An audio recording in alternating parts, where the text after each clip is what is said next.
మనకి ఏమేం కావాలో, అవి ఎప్పుడు మన చేతికి రావాలో, ఏ విధంగా మన అవసరతలు తీర్చాలో, మనకు కావలసినవన్నీ దాచిపెట్టించానని చెప్తున్నాడు ఆయన. నీకు అర్థం కాదు, నాకు ఇప్పుడు ఫలానా అవసరత ఉంది, ఏం చేయాలని నువ్వు తర్జన పడుతుంటావు. దేవుని వాక్యం మాట్లాడుతుంది, నీకు కావాల్సింది ఏదో ఆయనకి ముందే తెలుసు. తగిన కాలం ముందు నీకు అది అందేటట్లు దాన్ని నీకోసం ముందే సిద్ధపరిచి దాచి ఉంచాడు. మొరియా పర్వతం మీద ఇస్సాకును బలిగా అర్పించడానికి తీసుకొచ్చాడు అబ్రహాం.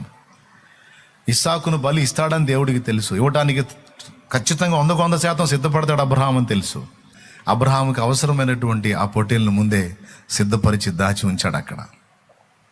ప్రియులారా, దేవుడు మనకు దాచి ఉంచిన వాటిని స్వతంత్రించుకోవడానికి కనులెత్తి మనం ఆయన వైపే చూడాలి. Praise the lord. కనులెత్తి ఎటు చూడాలి?